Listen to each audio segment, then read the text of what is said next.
Let us solve naman another problem on non-conventional regarding naman sa solar plant natin. So let me read first the problem. A bank of solar cells supplies power to a 95% efficient electric water heater.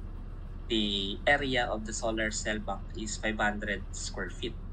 The solar cell bank has a maximum theoretical efficiency of 31% and receives an incident solar flux of 150 watt per square meter. The heater boils water to make saturated steam at 30 psig to supply a turbine. So feed water enters the boiler as saturated liquid at 140 degrees Fahrenheit. Calculate the total power in the bank. So naghanap lang ng total power dun sa solar cell bank natin. And since yung solar cell bank, yan yung tatamaan ng incident solar flux, then we can solve this total power in the bank using yung solar flux natin. Since yan yung tatamaan ng sikat ng araw. So, meaning, the power in the bank is basically the absorbed solar energy. And commonly, that is basically yung efficiency, kung meron, times yung heat ng sun, yung incident ray ng sun, times yung ating area. And from the problem, meron tayong efficiency. That is yung 31%, meron tayong solar flux, 150, and meron tayong area na 500 square foot. So, direct sum lang, di ba? But we needed to convert units, di ba? So, it's very important to convert yung units natin dito. So, yung square meter, papalitan natin ng square foot para mag-cancel out yung units. So, divide mo ng 3.281 feet, then squared. Etong watts naman, ang kailangan kasi natin unit BTU. So, we know yung watts is joule per second. And to convert yung joule to BTU, we simply divide yung joule ng 1055.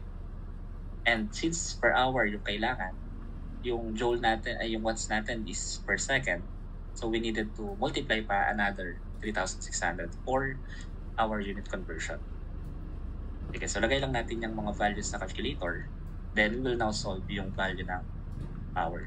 So 31% times 150 times 500 times yung conversion factor, so 1 over 3.281.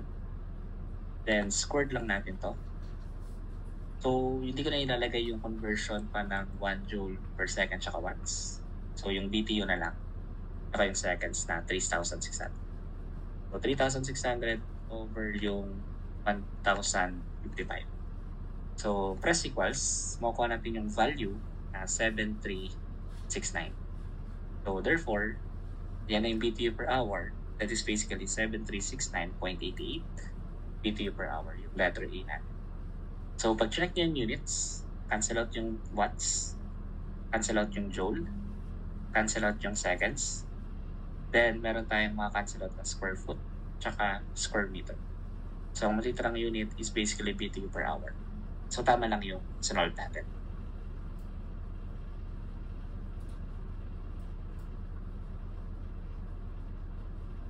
Okay, so another problem naman for our solar power plant. So let me read first the problem. A solar power tower is considered for a certain locality. Heliostats with a total area of 80,000 square meter are to be used to reflect solar radiation into a receiver. When solar radiation is 950 watt per square meter, steam is produced at 2 megapascal and 400 degrees Celsius. Given ka ng enthalpy that is 3248.4 kilojoule per kilogram and entropy 7.1292 kilojoule per kilogram Kelvin at a rate of 20 kilogram per second. So this steam is expanded in a turbine to 20 kilopascal pressure, that is H equals 2349.7 kilojoule per kilogram with isentropic turbine efficiency of 85%. To determine the power output and the thermal efficiency of the plant when the solar radiation is 950 watt per square meter. So naghanap ng power output.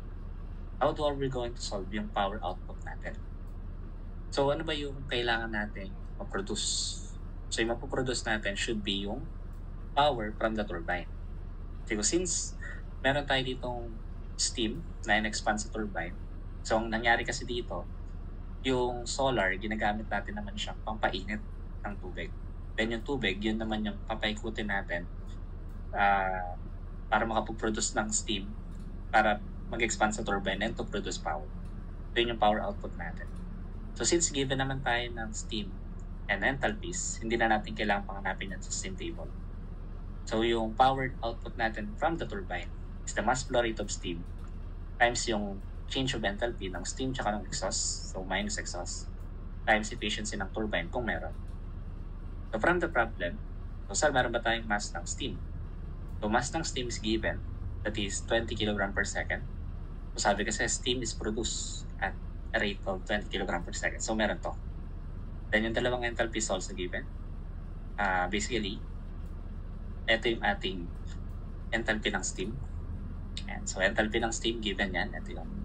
Then yung enthalpy ng exhaust, so nag-expand siya sa turbine, then ito yung kinalabasan niyang enthalpy. So given din to. Then yung efficiency ng turbine, so binigay din, isentropic turbine efficiency is 85%. So meaning, direct sub lang to. Kasi direct sub lang natin, kunin natin yung values ng ating power output. So lagay lang natin yung value, so that is 20 times 3248.4 minus yung 2349.7. Then, multiply lang natin dun sa 0.85. So, press mo yung equals. Then, para makuha yung decimal portion, press FD. So, makuha mo yung 15,277.9 kilowatts. So, megawatts yung nasa choices, kaya i-divide mo ng 1,000 or simply press Eng.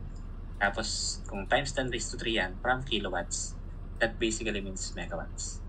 Kapag check mo yung choices, wala nang ibang 15.28 dyan or close pa dyan. So, alam na natin na letter A yan. So, kung board exam, hindi mo na kailangan pang hanapin yung another answer. Hindi pa na nasa choices. But since review to, so let us solve that efficiency. So, how are we going to solve yung solar efficiency na tinatawag? So, commonly, di ba? That's basically output over input. Yung output natin, yun yung solve nating power output. Yung input, yan yung energy na galing sa araw. So basically, that is the solar flux times yung area. So from the problem, given naman tayo ng solar radiation, yun yung 950 watt per square meter, tsaka yung area. So yung multiply lang natin yan. Okay, so ganun yung gawin.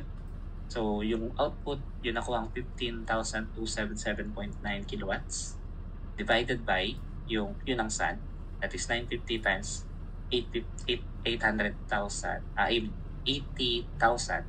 square meter. So cancel out yung square meter. So we multiply lang din ng 1,000 para cancel out yung kilowatts at yung watts. So makikita natin walang efficiency walang unit na lalabas sa efficiency natin. So lagay lang natin yung mga values. Then we simply get the ratio. So that's 15,277.9. So times na natin ito ng 1,000. Then i-divide lang natin ng 950 times 80,000. So when we do that, press equals. Then for decimal, press FD. So kung gusto nyo pang gawing percent, gawin nyo lang siyang times 100. So from this, we can see na tama yung na-compute natin na efficiency, that is 20.1%.